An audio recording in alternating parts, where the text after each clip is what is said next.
কালকে বাড়ি চলে এসেছি, 8:50 বাস ছিল আমাদের, আমরা 4:30 পৌঁছে গেছি বাড়ি। ভালোভাবেই চলে এসেছি বাড়ি আমরা।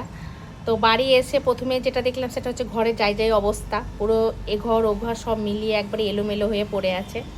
তো কালকে কিছুটা করেছি, যতটা মানে করে শান্তি মনে আসে ততটুকু মতো করেছি, করে আজকে বাদবাকি কাজগুলো করব।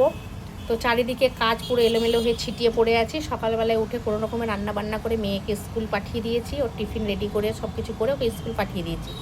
এবার আমি আস্তে আস্তে সব কাজগুলো এক একে করবো, তাতে যতটা দেরি হচ্ছে হোক, কিন্তু আজকে কাজগুলো কমপ্লিট করতেই হবে, ঘরে যা যা কাজ আছে। তো চলো সব কাজগুলো আস্তে আস্তে এক একে করে ফেলি। সব কিছু বিছানাতে এলোমেলো হয়ে পড়ে আছে, আলনার অবস্থাও খুব খারাপ। তো কাপড়গুলো সব গুছিয়ে নেব। আর এদিকে টেবিল ফেবিল সব কিছু এলোমেলো হয়েছে, সব গুছাতে হবে। আর বাসনও পড়ে আছে, কিচ্ছু মাজা হয়নি। তো এখন আস্তে আস্তে সব কিছু করবো। আর ওইদিকে কাপড়গুলো সব কাচতে দিয়ে দিয়েছি, যেগুলো ওখান থেকে ফেরত নিয়ে এসেছি, যেগুলো এখানকার ছিল কালকে পরে এসেছি, যেগুলো সবগুলো কাচতে দিয়ে দিয়েছি। এই ঘর ও ঘর 2 ঘরই পুরো এলোমেলো হয়ে আছে, সবটাই ভালোভাবে গুছাতে হবে।